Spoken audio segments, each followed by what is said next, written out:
बच्चों आज हम चैप्टर स्टार्ट करेंगे मैट्रिसेस। तो सबसे पहले आप मैट्रिक्स का मतलब समझ लीजिए क्या होता है। It is a rectangular array of elements या फिर डाटा। देखिए रेक्टेंगुलर का मतलब ये जो अरेंजमेंट होगा, एरे मतलब होता है अरेंजमेंट। इसमें हम क्या करेंगे, एलिमेंट्स या डाटा का अरेंजमेंट करेंगे और वो अरेंजमेंट जो होगा वो एक रेक्टेंगुलर की शेप में होगा। रेक्टेंगल की क्या होगा, शेप में होगा। क्लियर है। जैसे मान लीजिए हम डाटा इकट्ठा कर रहे हैं कि 3 स्टूडेंट्स हैं। पहले का नाम है सोनू, दूसरे का राजू और थर्ड का ले लेते हैं सोहन।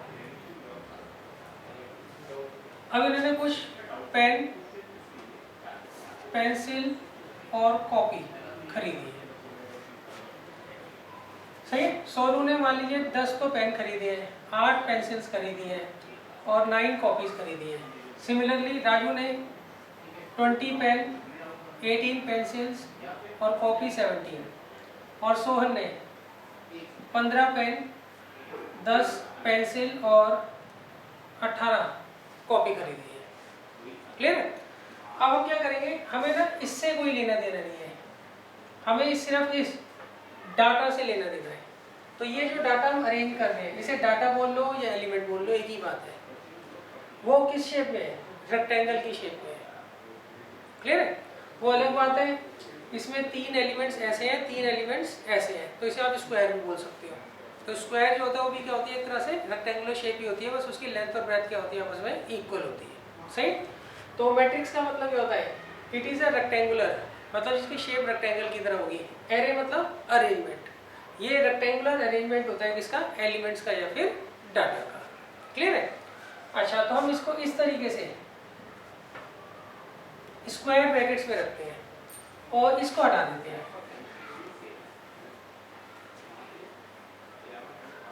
तो ये हमारी क्या कहलाएगी, मैट्रिक्स कहलाएगी। अच्छा, इसके 2 कंपोनेंट होते हैं, एक तो होता है रो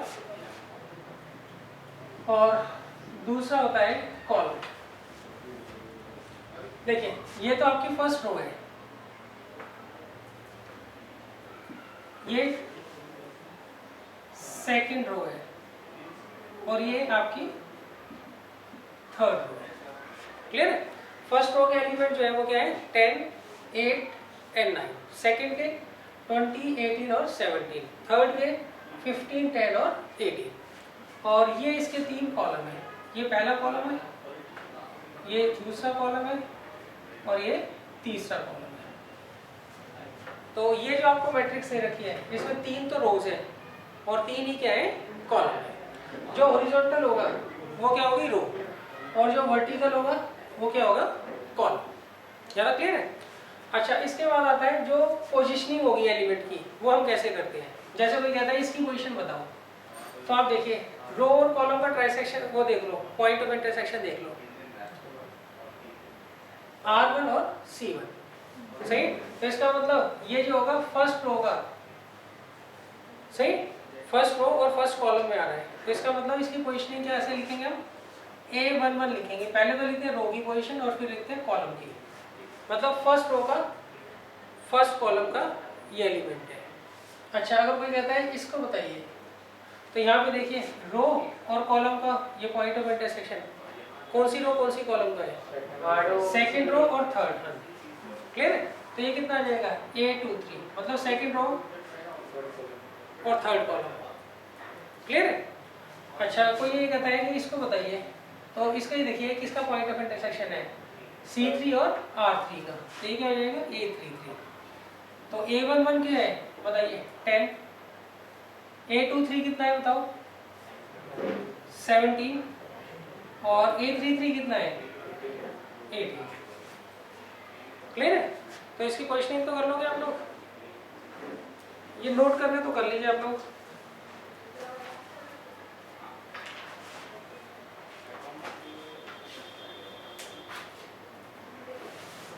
अच्छा, इसमें एक बात ध्यान रखना, इन दोनों से हम बनाते हैं ऑर्डर ऑफ द मैट्रिक्स। अब ऑर्डर कैसे निकालते हैं, उसमें क्या करते हैं, नंबर ऑफ रोज और नंबर ऑफ कॉलम्स का प्रोडक्ट लिख देते हैं। तो इसका ऑर्डर क्या होगा, 3/3 होगा। ये जो मैट्रिक्स है ये इसका ऑर्डर क्या होगा, 3/3 होगा।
अब देखिए इसके बाद आता है type of matrices.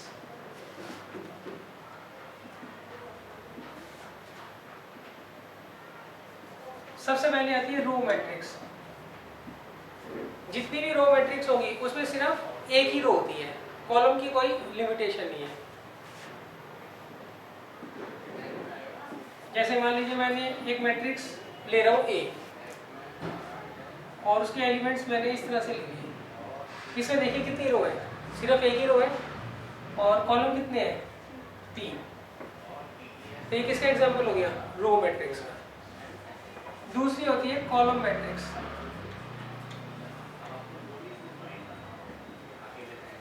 Column matrix वो मैट्रिक्स होती है जिसमें सिर्फ 1 कॉलम हो।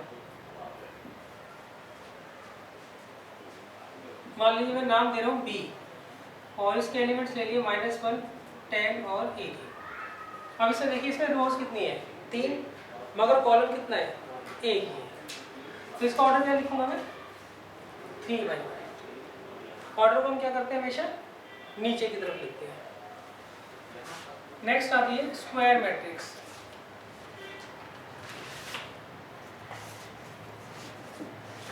स्क्वायर मैट्रिक्स वो मैट्रिक्स होती है जिसमें नंबर ऑफ रोज और नंबर ऑफ कॉलम्स दोनों क्या होते हैं, सेम होते हैं।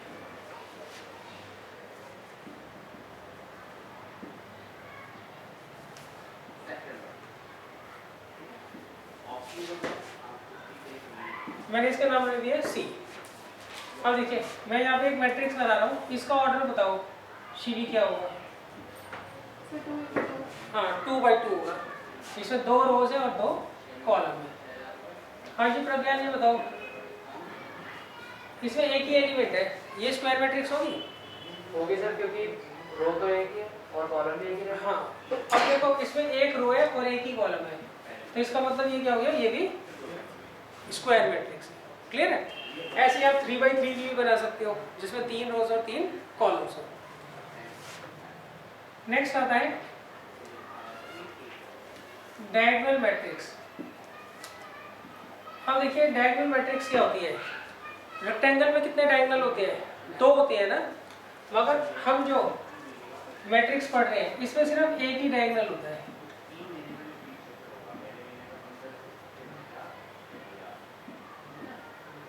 ये जो होता है इसी को हम बोलते हैं डायगोनल, इसको हम डायगोनल नहीं लेते। सही है, उसका रीजन आपको पता लग जाएगा। ये जो डायगोनल एलिमेंट्स होते हैं ना, इनका रिलेशन आप जब मल्टीप्लिकेशन सीखोगे तो पता लग जाएगा कि इसको हम डायगोनल एलिमेंट्स क्यों बोलते हैं। क्लियर है। अच्छा एक बात ध्यान रखना, ये स्क्वायर मैट्रिक्स का ही पार्ट हो सकता है ये। अगर मान लीजिए यहाँ पे मैं नंबर ऑफ रोज और नंबर ऑफ कॉलम्स अलग कर दूँ तो वो डायगोनल मैट्रिक्स नहीं बनेगी। सही। अच्छा इसमें एक बात ध्यान रखना, इसमें सिर्फ डायगोनल एलिमेंट्स होंगे, बाकी सारे क्या होंगे, 0 होंगे। ये ध्यान रखना। क्लियर है। जितनी भी डायगोनल मैट्रिक्स होती है उसमें सिर्फ डायगोनल के एलिमेंट्स होते हैं, बाकी सारे क्या होते हैं, जीरो होते हैं। ज़्यादा क्लियर है। और एक चीज़ और, ये सिर्फ स्क्वायर मैट्रिक्स में ही पॉसिबल है। आप ये मान लीजिए स्क्वायर मैट्रिक्स की मॉडिफिकेशन है, ये मान लीजिए आप। क्लियर है। अच्छा, अब नेक्स्ट आता है स्केलर मैट्रिक्स।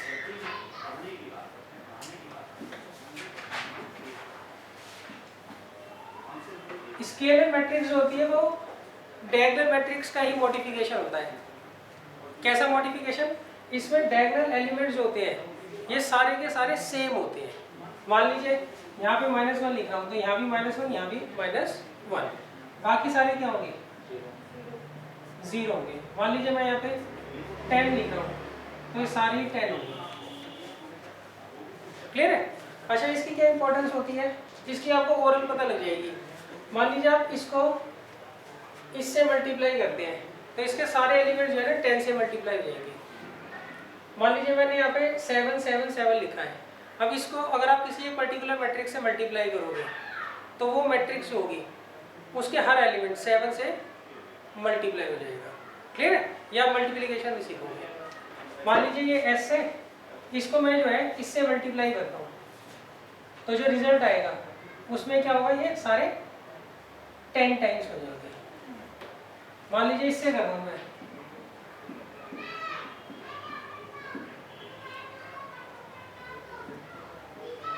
इसको इससे मल्टीप्लाई करता हूँ, तो इसके सारे एलिमेंट्स होंगे वो क्या होंगे, 10 से मल्टीप्लाई हो जाएंगे। ये इसकी इंपॉर्टेंस है। वो जब आप मल्टीप्लाई करना सीखोगे तो पता लग जाएगा। अच्छा, इसमें पर ध्यान रखना आप लोग, स्क्वायर मैट्रिक्स क्या होती है जिसमें नंबर ऑफ रोज और कॉलम सेम होती है, इसी की मॉडिफिकेशन ये है, सही। और इसकी मॉडिफिकेशन ये है, मगर हम इसको ना पढ़ते अलग अलग हैं। जैसे पैरेललोग्राम की मॉडिफिकेशन होती है रेक्टेंगल, स्क्वायर और रोम्बस, उसको तो उसके अंदर ही पढ़ते हैं ना, मगर इसमें ऐसा नहीं है। इनको हम क्या करते हैं, अलग अलग ही कंसीडर करके चलते हैं। मगर ये पॉसिबल किस पे है, स्क्वायर मैट्रिक्स में ही पॉसिबल है। फिर नेक्स्ट आता है, अच्छा एक बात ध्यान रखना, इनका ना कोई भी सिंबल नहीं दे रखा बुक में। इनमें से किसी मैट्रिक्स का कोई सिंबल आपकी बुक में नहीं दे रखा है, तो आप इसका जो मर्जी नाम यूज कर सकते हो। अब आता है आइडेंटिटी मैट्रिक्स।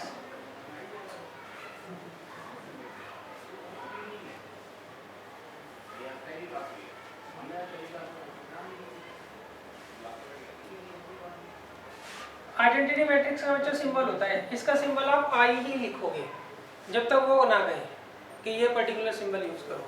इसका सिंबल क्या होता है, आई ही होता है।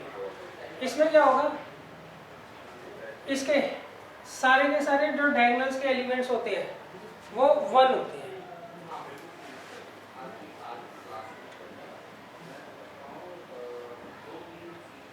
और ये भी किसमें पॉसिबल है, स्क्वायर मैट्रिक्स में ही पॉसिबल है। तो ये तीनों क्या होती है, स्क्वायर मैट्रिक्स की ही मॉडिफिकेशन है। अच्छा, इसकी इंपॉर्टेंस क्या है, जैसे 1 होता है ना, 1 को आप 10 से मल्टीप्लाई करोगे तो 10 ही आंसर आएगा। अगर आप इसको इससे मल्टीप्लाई करोगे तो यही आंसर आएगा, इसको इससे मल्टीप्लाई करोगे तो यही आंसर आएगा। तो इसलिए हम क्या बोलते हैं, इसको आइडेंटिटी मैट्रिक्स बोलते हैं। नेक्स्ट आता है जीरो मैट्रिक्स। इसके लिए हम कैपिटल O यूज करते हैं। जीरो मैट्रिक्स के लिए क्या करते हैं, कैपिटल O यूज करते हैं।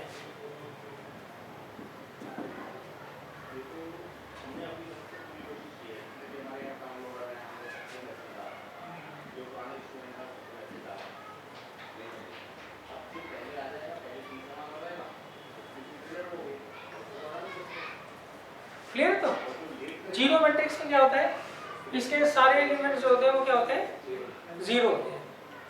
अच्छा, एक बात ध्यान रखना, इसका और इनका, इन दोनों मैट्रिक्स के अपने सिंबल है, बाकी किसी के कोई सिंबल नहीं है, तो आप जो मर्जी यूज कर लो। क्लियर। तो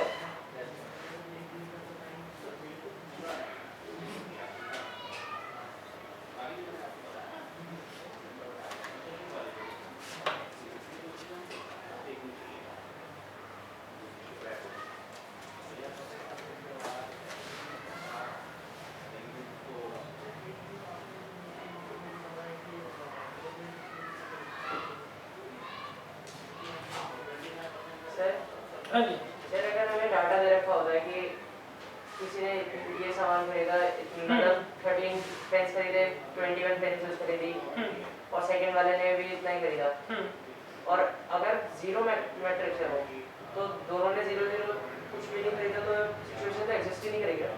हाँ, ये वाली कंडीशन जो एग्जिस्ट नहीं करेंगे, मगर ऐसा क्वेश्चन नहीं देंगे ना वो आपको, सही है।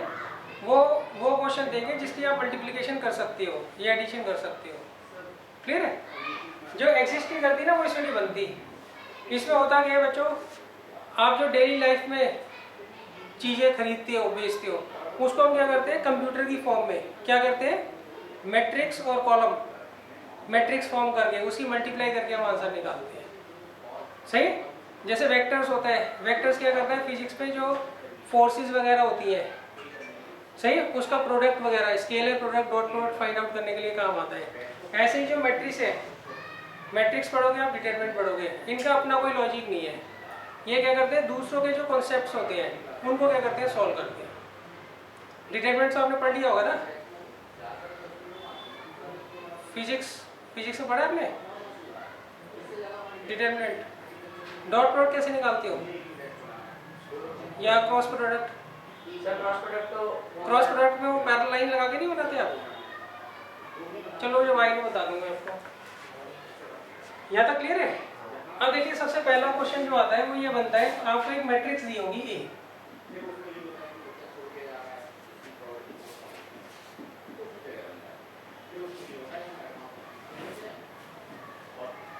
अब देखिए इसमें कुछ क्वेश्चन पूछेंगे आपसे। सबसे पहला क्वेश्चन यही बनता है मैट्रिक्स का, इसमें पूछेंगे what is the order of the matrix, what is the order of the matrix. हाँ जी प्रज्ञा बताओ क्या होगी। हाँ 3/3। सेकेंड वो पूछ लेते हैं find the value of A32, A31, A13, A23, A21, A12, इस तरीके से जो है आपसे वैल्यू पूछ लेंगे, सही है। ये बताओ A32 क्या होगा Shivi. 32 first row, second row, third row, तो थर्ड रो में होगा ना, और सेकंड कॉलम 9, सही है। A31 हाँ 10, A13, A23, A21, A12,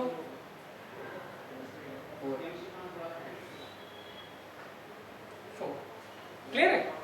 तो ये तो काफी इजी क्वेश्चन है।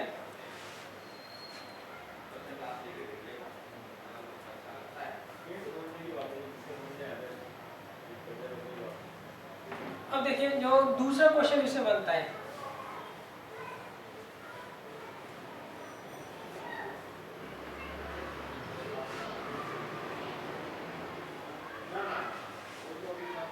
वो बनता है construct a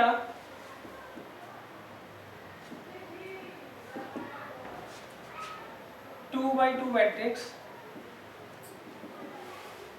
such that Aij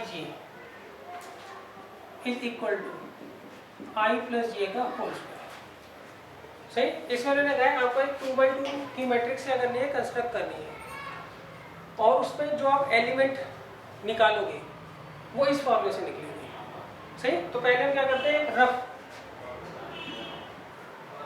matrix बना लेते हैं 2/2 की।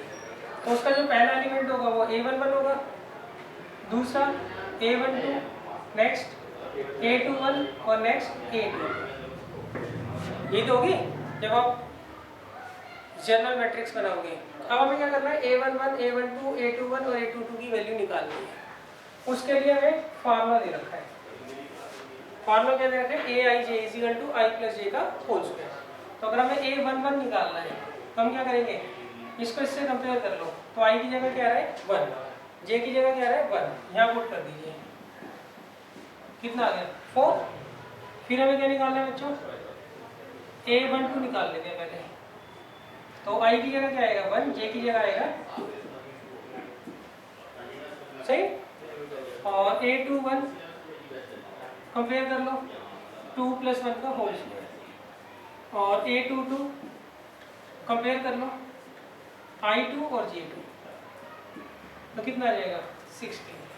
तो यहाँ फिर हम लिख देंगे कितना है 4, 9, 9 और 16।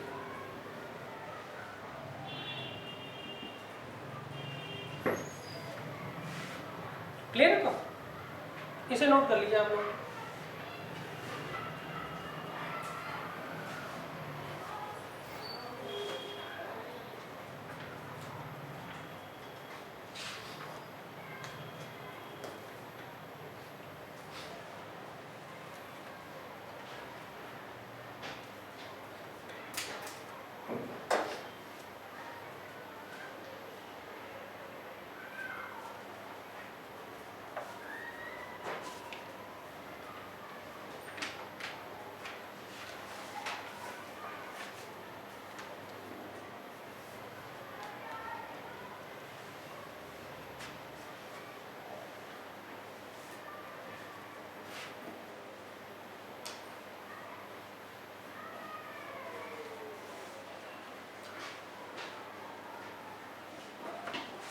अब देखिए नेक्स्ट जो क्वेश्चन है ना वो भी इसी की तरह है। उसमें उन्होंने कहा है, और ये काफी इंपॉर्टेंट क्वेश्चन है, कंस्ट्रक्ट अ 3x3 कर लेते हैं। 3x3 matrix such that Aij जो होगा वो किसके बराबर होगा, I प्लस जे के बराबर होगा if I is greater than J। 0 के बराबर होगा अगर I J के बराबर हो तो, और I माइनस जे के बराबर होगा अगर I लेस देन हो J से। सही, ऐसे क्वेश्चन आते हैं ज़्यादातर। अब इसे हम कुछ भी कर सकते हैं, इसका होल स्क्वायर भी लिख सकते हैं। तो मतलब बेसिक कॉन्सेप्ट यही होता है। तो सबसे पहले हम क्या करेंगे, 3x3 की एक जनरल मैट्रिक्स कंस्ट्रक्ट कर लेंगे। वो क्या होगी, A11, A12, A13, A21, A22, A23, A31, A32, A33। Clear है? अब हमें ये देखना है किस एलिमेंट में कौन सा फॉर्मूला लगेगा। तो आप टारगेट करो बारी बारी, सही है। पहले भी इस फॉर्मूले को टारगेट करते हैं। जो पहले पोजीशन दी है वो किसकी है, रो की है। बाद में जो दी है वो किसकी है, कॉलम की। तो इसमें जो है रो की पोजीशन बड़ी होनी चाहिए कॉलम से, सही। तो देखो किस किस में है, इसमें तो खैर बराबर है, इसमें रो की पोजीशन छोटी है ना, इसमें भी छोटी है। ये देखो बढ़िया ना, इसमें तो पहला वाला एलिमेंट जो है बड़ा होना चाहिए दूसरे वाले से। तो हाँ, इन तीन में लगेगा ये फॉर्मूला, सही। तो अगर आपको A21 निकालना है, क्या फॉर्मूला होगा इसका, 2 + 1 कितना आ जाएगा 3।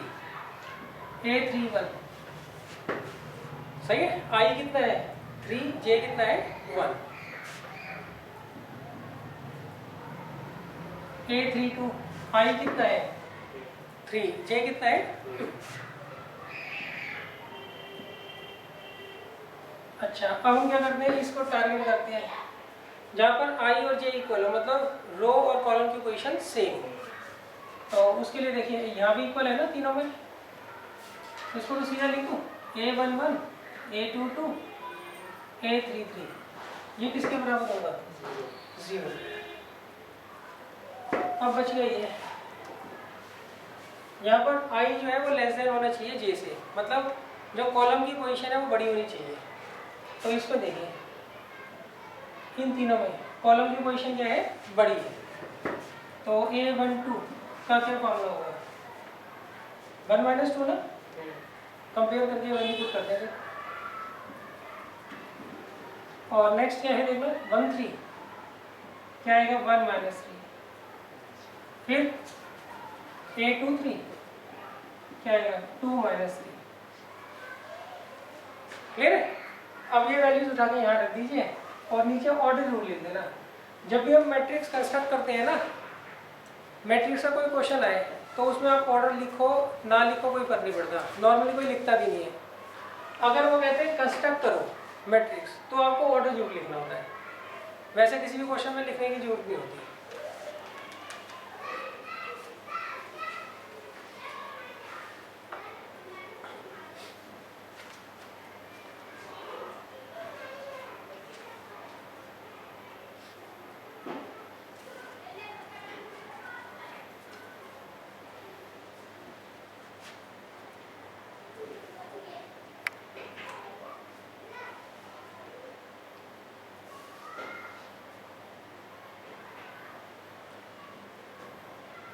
अब देखिए एक्सरसाइज पे आ जाइए आप 3.1। इसका देखिए फर्स्ट क्वेश्चन तो काफ़ी इजी है, सही। इसमें आपको एक मैट्रिक्स दी हुई है ए, आपसे पूछा है उसका ऑर्डर बताओ क्या होगा। तो ऑर्डर क्या नजर आ रहा है बताइए, 3/4 है ना। Yes sir. Next number of elements, या तो गिन लो, सही काउंट कर लो, या 3/4 है तो 3 × 4 कितना होता है 12, ऐसे कर लो। और थर्ड तो आप खुद कर लेंगे। अब देखिए question number 2।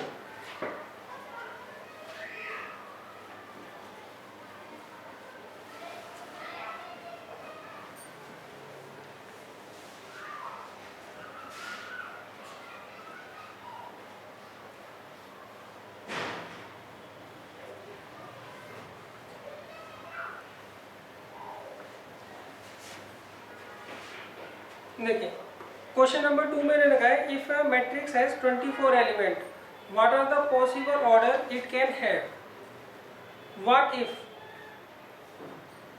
It has 13 elements. इन्होंने कहा आपको एक मैट्रिक्स दे रखे हैं, उसके 24 एलिमेंट्स है उसमें, तो उसके ऑर्डर क्या हो सकते हैं। तो उसके लिए हम क्या करते हैं, बच्चे उसके फैक्टर कर लेते हैं। तो 24 का क्या आ जाएगा,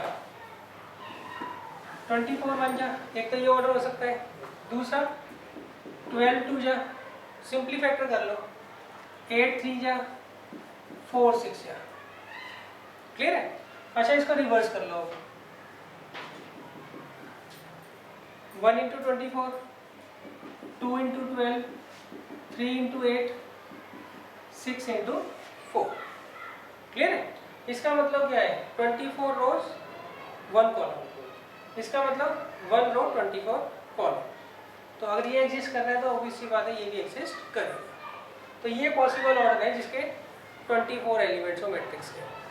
अच्छा नेक्स्ट में मैंने कहा अगर 13 है किसी मैट्रिक्स में एलिमेंट्स, तो इसका ऑर्डर क्या होगा।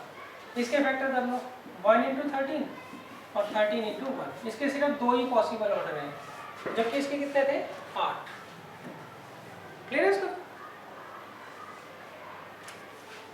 देखिए थर्ड क्वेश्चन भी ऐसे ही है, फोर्थ और फिफ्थ तो कर लोगे आप लोग, इजी है तो काफी।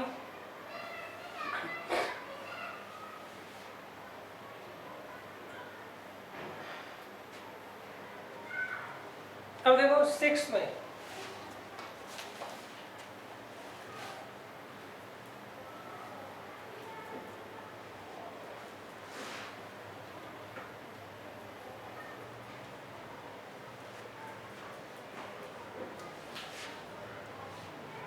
देखिए 6 में ना कॉन्सेप्ट यूज होगा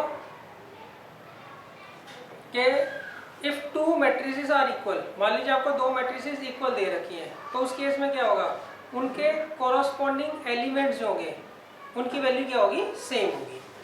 मान लीजिए आपको एक मैट्रिक्स दे रखी है ए और दूसरी मैट्रिक्स दे रखी है बी,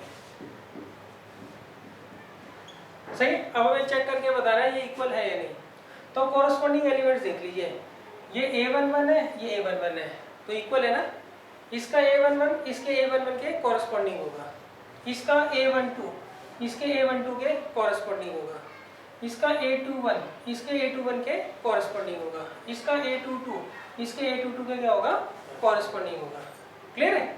तो इस केस में इनके कॉरस्पॉन्डिंग एलिमेंट्स इक्वल है, तो इसका मतलब क्या होगा, ये दोनों मैट्रिसेस इक्वल है। अच्छा मान लो मैं ये करना चाहूँ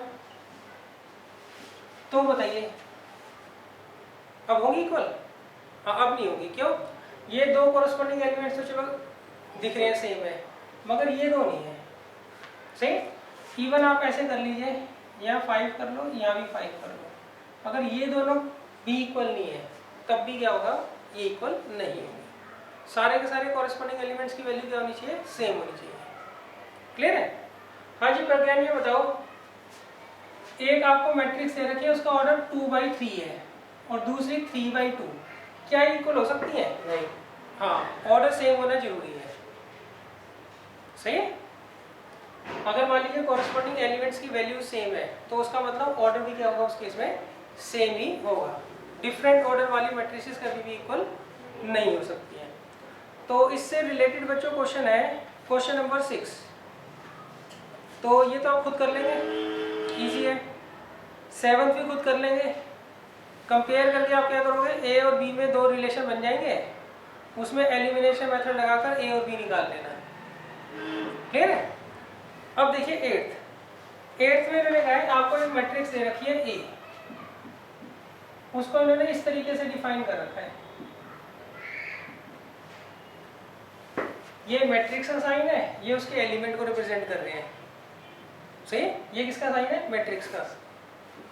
और ये उसके अंदर जो भी एलिमेंट होगा उसका सिंबल है, और ये उसके ऑर्डर दे रखा है। अब वो कहते हैं अगर ये मैट्रिक्स स्क्वायर मैट्रिक्स है तो m और n में रिलेशन बताओ क्या होगा। ये अगर स्क्वायर मैट्रिक्स है तो इसमें नंबर ऑफ रोज और नंबर ऑफ कॉलम्स क्या होंगे, सेम होंगे। तो डेट मीन्स यहाँ पर m और n दोनों क्या होने चाहिए, इक्वल होने चाहिए। क्लियर है? तो कौन सा ऑप्शन है? सी। अब देखिए 9th क्वेश्चन तो इजी है, फिर भी मैं करा देता हूँ।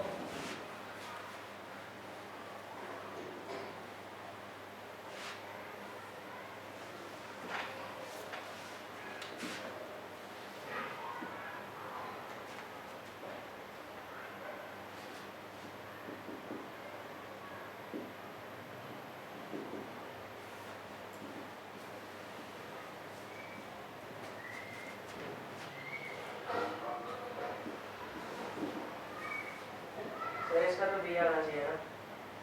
हाँ बी है,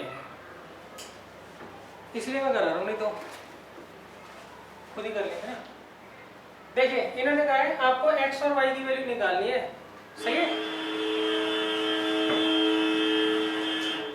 हमें यहाँ पे x और y की वैल्यू निकालनी है ताकि ये दोनों की दोनों मैट्रिसेस क्या हो जाए, इक्वल हो जाए। सही? तो हम लिख देंगे ऑन कंपेयरिंग बोथ साइड्स या बोथ मैट्रिसेस। तो ये तो इसके बराबर आएगा, तो x कितना आ गया, -7/3, और ये इसके बराबर आ गया। सही? यहाँ तक तो सब कुछ सही लग रहा है हमें। अब ये इसके बराबर होगा, ये मैच कर रहा है। क्लियर है? और ये इसके बराबर होगा।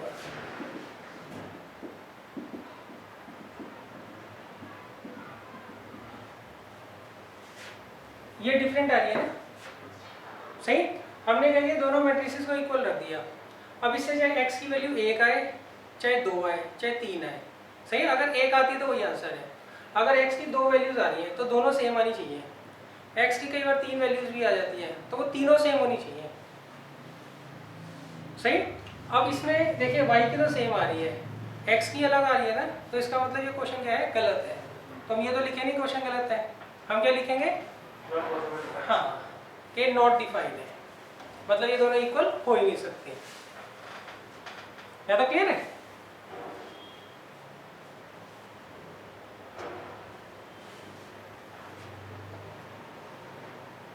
अच्छा मान लो x की 3 वैल्यूज आती, एक आती 6, दूसरी आती -6 और तीसरे से आता 6, तो होती क्या मैट्रिसेस इक्वल? तब भी नहीं होती। सही? या तो एक ही वैल्यू है x की और y की, सारी x सेम होनी चाहिए, सारी y सेम होनी चाहिए। एक आधा भी अगर अलग आ गया तो इसका मतलब वो पॉसिबल ही नहीं है। क्लियर है? अब देखिए ये है क्वेश्चन नंबर 10। नेक्स्ट यहाँ पे परमुटेशन कॉम्बिनेशन किया होगा ना, उससे रिलेटेड है क्वेश्चन।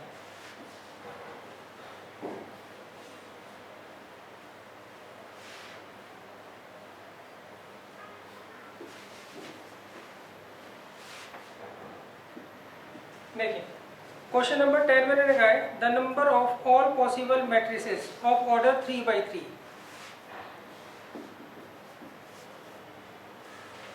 विद ईच एंट्री 0 और 1। आपको क्या करनी है, 3/3 ऑर्डर की मैट्रिसेस बनानी है जितनी पॉसिबल है।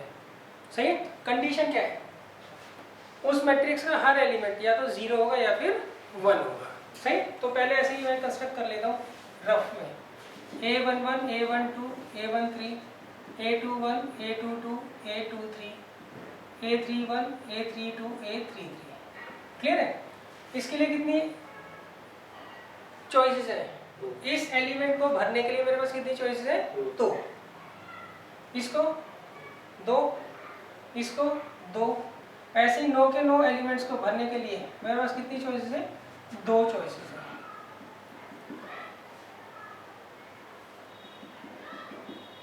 तो कितना आ जाएगा आंसर? 2 की पावर 9। अब मुझे इस मैट्रिक्स को बनाने के लिए हर एलिमेंट को भरना पड़ेगा ना, तो हर एक की चॉइस लिखकर उनको क्या करूँगा? मल्टीप्लाई कर दूंगा। तो कितना आ जाएगा? 2 की पावर 9, दैट मीन्स 512। क्लियर है? तो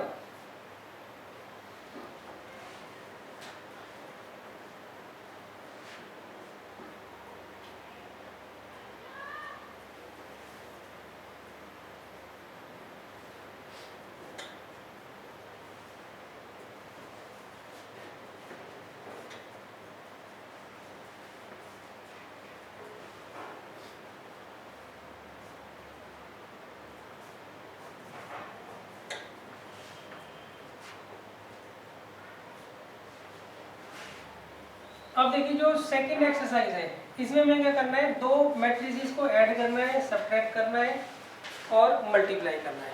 सही? डिवीजन ऑफ 2 मैट्रिसेस आपके कोर्स में नहीं है। तो सबसे पहले देखिए कंडीशन क्या होती है। 2 मैट्रिसेस कैन बी एडेड और subtracted if they have same order। अगर मान लीजिए 2 मैट्रिसेस आपको दे रखी है, दोनों का ऑर्डर सेम है, तभी आप उनको ऐड कर सकते हो और सब्ट्रैक्ट कर सकते हो। अगर 2 मैट्रिसेस का ऑर्डर डिफरेंट है तो उस केस में ना तो आप उनको ऐड कर सकते हो, ना ही उनको सब्ट्रैक्ट कर सकते हो। क्लियर है?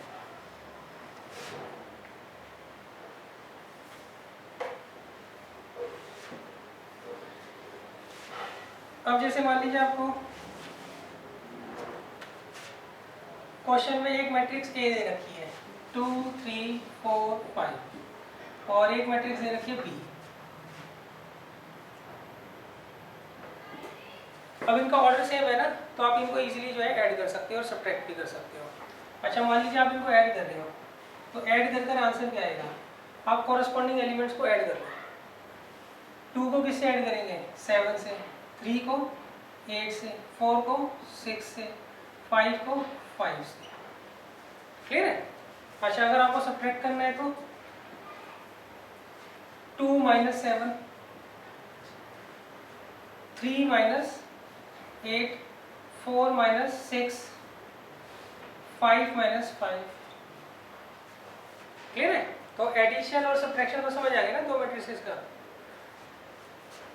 अच्छा अब अगर मान लीजिए आपको एक मैट्रिक्स दे रखी है ए और एक मैट्रिक्स दे रखी है बी,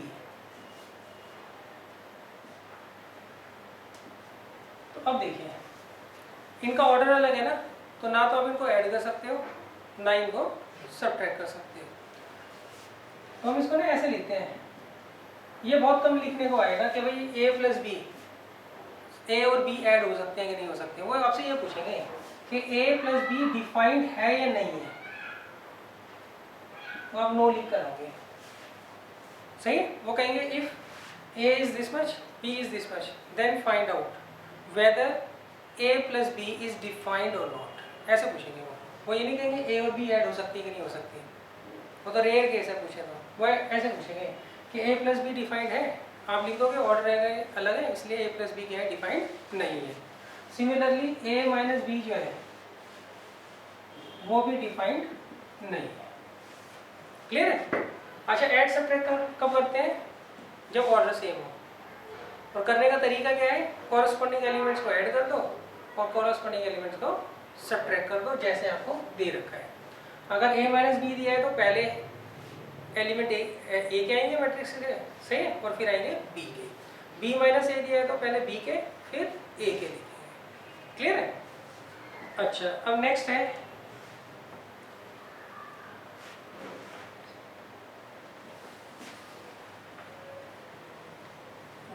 मैट्रिसेस को हम मल्टीप्लाई कर सकते हैं।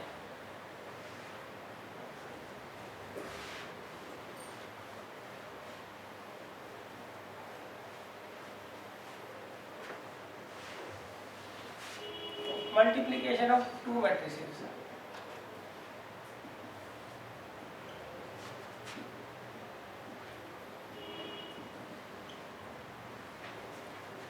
सही। मान लीजिए आपको ऐसे दे रखा है, एक मैट्रिक्स दे रखी है ये, और एक मैट्रिक्स दे रखी है ये। आप इसका ऑर्डर लिख लीजिए। इसका ऑर्डर क्या होगा बताइए? 2/3। इसका 3/2 है ना। अगर ये बीच वाले सेम है तो आप इनकी मल्टीप्लाई कर सकते हो। मतलब if number of columns of A सही is equal to number of rows of second मतलब B, then A B is defined. तो ही ए बी जो है डिफाइंड है, नहीं तो नहीं होगा। क्लियर है? अच्छा, जब आप इनका मल्टीप्लाई करोगे तो जो नई मैट्रिक्स बनेगी उसका तो कोई ना कोई ऑर्डर होगा ना। वो ऑर्डर आता है बाहर वालों से। तो जब आप इनकी मल्टीप्लाई करोगे ना ए और बी की, तो जो ए बी का ऑर्डर आएगा वो क्या आएगा? 2/2 आएगा। वो क्या आएगा? 2/2। क्लियर है? तो दो मैट्रिसेस को आप कब मल्टीप्लाई कर सकते हो? जब उनमें पहले के नंबर ऑफ कॉलम्स किसके बराबर हो? दूसरे के नंबर ऑफ रोज के बराबर हो। अच्छा, मल्टीप्लाई करके जो ऑर्डर आएगा वो कैसे निकालोगे? वो हमेशा बाहर वाले से होता है। मतलब पहले किसको लिखेंगे? Number of rows of first, फिर लिखेंगे number of columns of second. सही। अच्छा, नॉर्मली बच्चे ना इसमें कंफ्यूज हो जाते हैं, तो आप ये वाली ट्रिक याद रखना। अगर बीच वाले सेम है तो मल्टीप्लाई हो सकती है, और बाहर वालों से ऑर्डर आता है। क्लियर है? अच्छा, अब देखो मल्टीप्लाई करते कैसे हैं, उसको अच्छे तरीके से समझ लेना, क्योंकि आपको ना डायरेक्ट मल्टीप्लिकेशन का क्वेश्चन नहीं आता है। इसका यूज होता है 6 नंबर के क्वेश्चनों में, और गलती बच्चों से मल्टीप्लिकेशन में ही होती है। बाकी समय तो ओरली कराते हैं, मल्टीप्लिकेशन में कई बार ध्यान नहीं रहता तो वो उल्टा सीधे मल्टीप्लाई कराते हैं।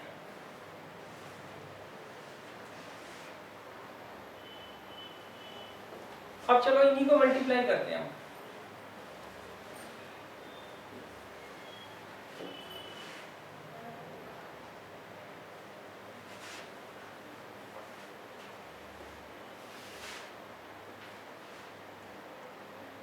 हाँ जी, इसका ऑर्डर क्या है बताइए? 2/3। जो ए बी मैट्रिक्स बनेगी उसका ऑर्डर क्या होगा? 2/2 होगा ना। तो इसका मतलब यहाँ पे 4 एलिमेंट होंगे। अब ये वाला एलिमेंट हम कैसे लाते हैं? उसके लिए हम क्या करते हैं, इसकी तो पकड़ते हैं पहली रो और इसका पकड़ते हैं फर्स्ट कॉलम। अब कोरस्पॉन्डिंग एलिमेंट्स को मल्टीप्लाई कर कर ऐड कर देते हैं। मतलब 1 को किससे करेंगे? 3 से 3, 2 को किससे करेंगे? 5 से 10, 3 को किससे करेंगे? 7 से 21। इनको ऐड करके यहाँ लिखेंगे, तो उससे ये पहला एलिमेंट बनेगा। पहले की रो पकड़नी है, दूसरे का कॉलम। कॉरस्पॉन्डिंग एलिमेंट्स को क्या करना है? मल्टीप्लाई करना है, और फिर उनको ऐड करना है। उससे एक सिंगल एलिमेंट बनेगा किसका? ए बी का। चलो, अब इसको कैसे फाइंड आउट करोगे? रो तो यही रहेगी, कॉलम चेंज हो जाएगा, फिर वही कॉरस्पॉन्डिंग एलिमेंट्स को मल्टीप्लाई कर कर ऐड कर दो, उससे ये वाला एलिमेंट बन जाएगा। कैसे? 1 को किससे करेंगे? 2 से, 2 को किससे करेंगे? 6 से, 3 को किससे करेंगे? 8 से। क्लियर है? अच्छा, आप देखो, फर्स्ट रो को हमने फर्स्ट कॉलम से भी कर लिया, फर्स्ट रो को सेकंड कॉलम से भी कर लिया, तो इसका मतलब फर्स्ट कॉलम का काम खत्म, सॉरी फर्स्ट रो का काम खत्म। तो हमारी ये जो है फर्स्ट रो भी यहाँ पर बन गई। क्लियर है? अब आते हैं दूसरी रो पर, तो यहाँ पे हम दूसरी रो पकड़ लेंगे, सही, और इसका फर्स्ट कॉलम, फिर वही कॉरेस्पॉन्डिंग एलिमेंट्स कितना होगा 12, 25, 42। तो इसको हमने इससे कर लिया ना मल्टीप्लाई, तो इसका पहला एलिमेंट कंप्लीट हो गया, सेकंड रो। अब सेकंड रो का सेकंड एलिमेंट, उसके लिए रो तो यही रहेगी, कॉलम ये वाला आ जाएगा। कितना आएगा 8, 30, 48। तो ये आपका आंसर आ जाएगा। कितना होता है बताइए 34 और ये 38। ये बताओ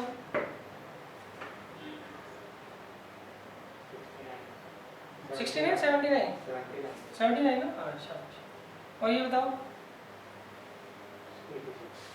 86। क्लियर है? जब आपने 20-30 क्वेश्चन कर लिए ना मल्टीप्लिकेशन के, फिर आपको कोई दिक्कत नहीं आएगी। पहले हम क्या करते हैं, फर्स्ट रो को फर्स्ट कॉलम से करते हैं, फिर फर्स्ट रो को सेकंड कॉलम से, फिर फर्स्ट रो को थर्ड कॉलम से अगर है तो सही। फिर जब फर्स्ट रो को सब कॉलम के साथ एडजस्ट कर दिया, फिर हम सेकंड रो पे आ जाते हैं। सेकंड रो को फर्स्ट कॉलम से, सेकंड रो को सेकंड कॉलम से, सेकंड रो को थर्ड कॉलम से अगर उसमें है तो सही। फिर इसकी थर्ड रो पकड़ेंगे अगर है तो। क्लियर है? तो इसके रो को हर एक कॉलम के साथ सही है, हम क्या करते हैं कैलकुलेट कर कर यहाँ पर एलिमेंट्स बना लेते हैं। ये आगे बस समझ, ये नोट कर लो। 1-2 क्वेश्चन देता हूँ, फिर इससे 1-2 क्वेश्चन पूछता हूँ आपसे।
देखिए क्वेश्चन ये है, इफ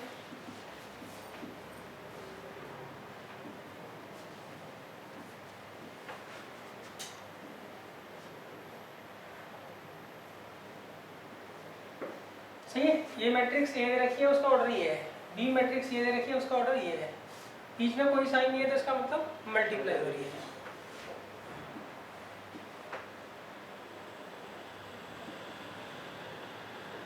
तो आपको क्या करना है, यहाँ पे m और n की वैल्यू निकालनी है।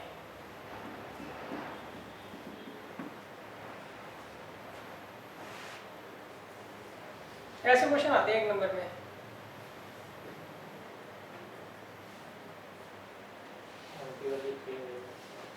देखो ये इक्वल होंगे तभी तो मल्टीप्लाई होगी, तो n कितना आ गया 2। अच्छा, और ये जो बाहर वाला है उससे तो ऑर्डर आएगा उसका,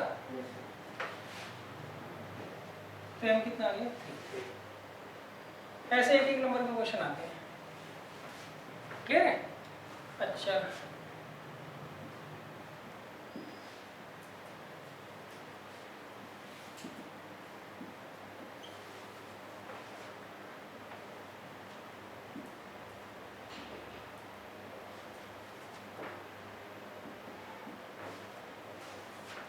अब यहाँ पे भी आप क्या करो, m और n की वैल्यू निकालो। देखो ऑर्डर अगर सेम होगा तभी तो मल्टीप्लाई होगी ना, तो ये इसके बराबर होगा, m कितना आ गया 3, और ये इसके बराबर होगा, तो n आ गया 2। अब इसे वो करके देख लो, मैच करके देख लो। सही? हाँ तो m इंटू एन, तो m3 आ रहा है ना, तो सही है। क्लियर है? तो इसमें आप करो सेकंड क्वेश्चन और फोर्थ पार्ट करो एनसीईआरटी का।